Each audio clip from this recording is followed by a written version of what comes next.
Hello, and welcome back, I suppose. I am Jake, I'm a comedian, writer, and above everything else, I'm Teddy's dad. So a big thank you to everyone who commented and watched the Granada Reports piece that I did, which is my first bit doing presenting, which was dead weird, but yeah. I didn't watch it. It was really nice to do actually. It was made easier by the team that were there and the people who we met and talked to. No more so than Donald, who was just. Isn't it nice to like a Donald? It makes a nice change. The piece is still available. I'll put a link underneath this with the blog and with the piece if anybody wants to watch it. I did actually write to Donald. He has written back to me in proper like old man writing that it's like no one writes like that. I wish that we could. I just wrote to him just to say thank you and to kind of say keep in touch. He's written back to say thanks for your letter. Goes on to say, I must admit, Jake, that I did support Man United for a number of years, but now with all these foreign names, I've given up trying to follow them again. Maybe it is the same Donald, I don't know. So another thing that's happened since the last vlog is Teddy is sleeping in his own bed. Do you know what? It's actually a bit sad because he's basically slept with us for his whole life. When he was born, we had a little thing that connected to the bed and we had a little cocoon baby thing, which he was really good in. But as soon as he got too big for that and he started like kind of moving over, we just kind of let him. It kind of comforted him. And we had people who were saying, you got to be careful, you're making a rod for your own back, and he's going to be in your bed till he's 17 and all this stuff. Everyone's got an opinion and that's fine. Everyone's wrong. We just kind of said, you know what, we don't actually care because he's our little boy and we just want him to be with us and we like it. And you know what, we knew that there would come a day when he would say, I don't want to sleep in your bed, and it's come now. And it's a bit sad because it's this little boy who was really dependent on us suddenly is like, I'm gonna go in my own bed. I'll let you know when I need changing or something, which he does as well. He'll say, Dada, poo, and we're like, oh, we're so proud. That first night when he slept in his own bed throughout the night, and people go, oh my God, you must have had the best sleep ever. The first time in 17 months that you've had a bed to yourself. But it wasn't. Because at 5:30 in the morning, I was outside his bedroom listening to make sure he was still breathing. But yeah, he's growing up and it's scary, but it's brilliant as well at the same time. So a lot has happened in the time since our first vlog. I've been a lot of places. I tried to the idea was I'll take this out. I'll take the camera out and I'll use it to do all these vlogging that people do when they'll walk around the street and talk to the camera, and that makes me feel properly uncomfortable anyway, but I thought I'll try and do it. But this is what happened.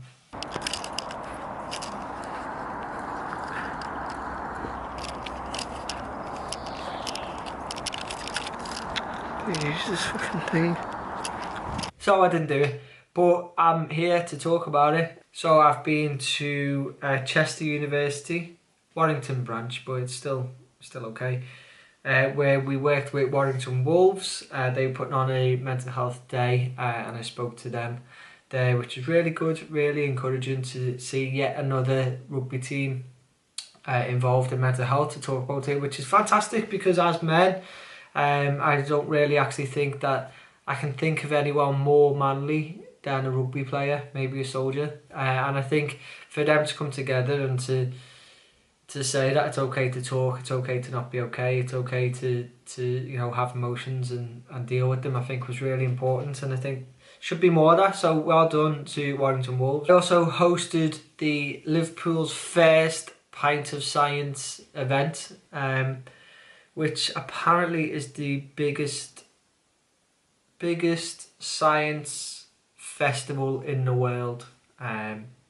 Lost on me. I also went to West Yorkshire Police. I went to Leeds. I spoke to the staff at West Yorkshire Police about how they deal with mental health within the well-being of their staff. I went to London that night to film for a new programme that's going to be coming out with Davina McCall. I don't actually know whether we can talk about it or not, but I'm going to. Davina was everything that you would expect it to be, and probably more. So I'd be really interested to see how that comes out. I think it's going to be August, I think. But obviously I can tell you more about that when I know. I also hosted the BASW, BASW conference in Leicester, which is for social workers. Probably the highlight of the day was that one of the speakers there was Neil Baldwin, who was the subject of the BBC film Marvellous. If you have not seen it, please look it up because it is just brilliant.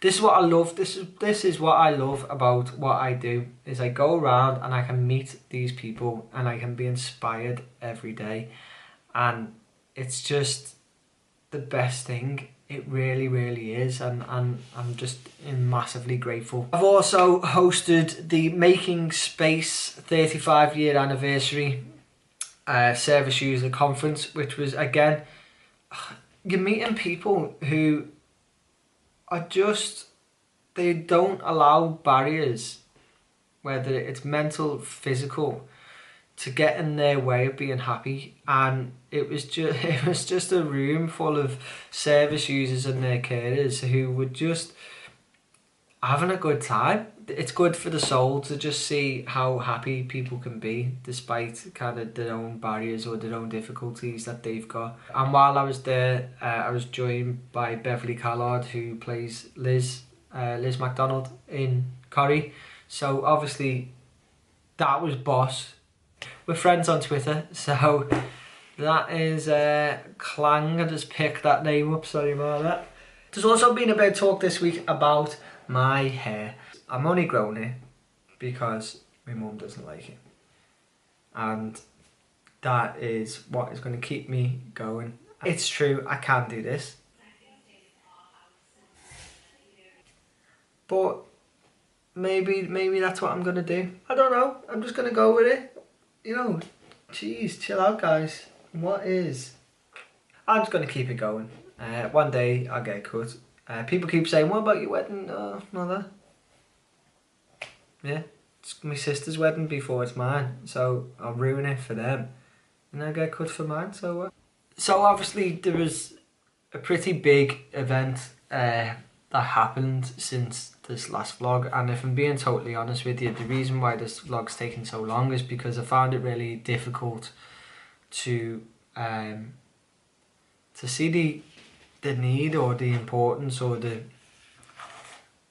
what was the point in doing another vlog when something so drastic and horrific had happened. Obviously I'm talking about the incident in Manchester,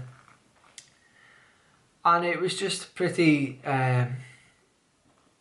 impossible to really describe how you feel as a person watching it, despite not having anybody there, but sharing that kind of agony that people were going through, the fear. I can't begin to imagine how those parents of the kids felt, or how those kids who've lost parents have felt, or parents who are injured. And for me, one of the most difficult bits of film that came from that was when everybody was coming down the stairs and the parents were waiting, or the loved ones were waiting at the bottom of the steps. And you know, we're from Liverpool, so we've been to the MEN hundreds of times, and it's hard enough to try and find someone anyway at the best of times when they're coming out of that, and you can panic as their phone say, where are you, what street are you on, and it's horrible anyway.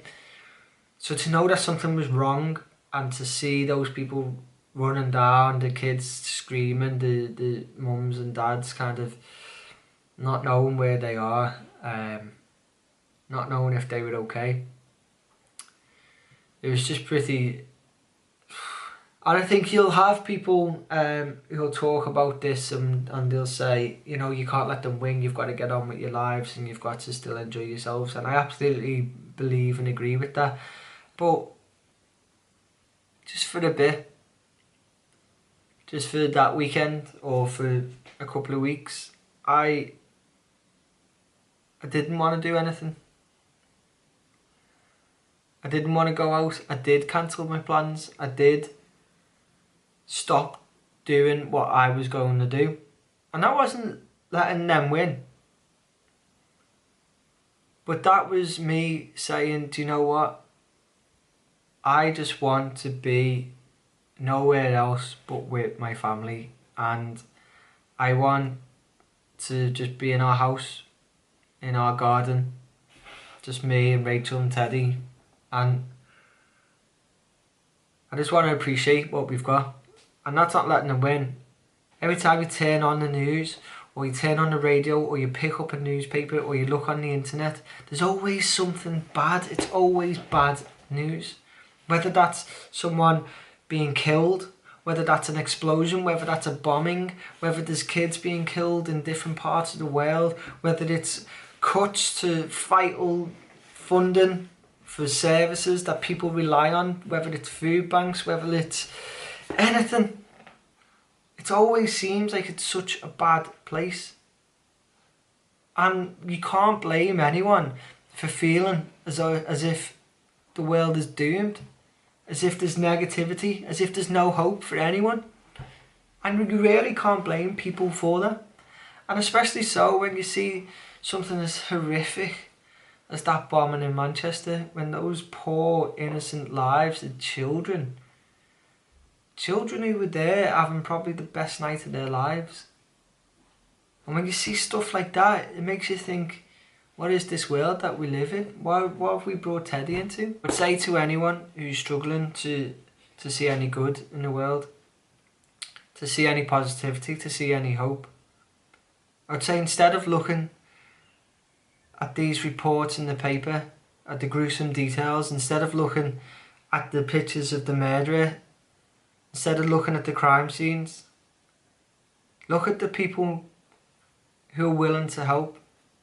Look at the people who are running to carry strangers. Look at the flowers. Look at the cards. Look at the vigils. Look at the thousands of people who are coming together to say, not in our name. Look at the people who are coming together to say, we will help. Look at the paramedics. Look at the police. Look at the fire brigade. Look at the hotels opening the rooms. Because they're the good. They're the good in the world. Good news doesn't sell newspapers. Kindness doesn't sell newspapers. Love doesn't sell newspapers. Just because it's not in the news, just because it's not on the telly, doesn't mean that good doesn't exist. There's more good in this world than there is bad. And that will always be the case. Because as people, it's built within us to help one another. There'll always be people who want to bring you down. The media will always tell you what they want you to think. But that doesn't mean that it's the truth. Good and love will always win.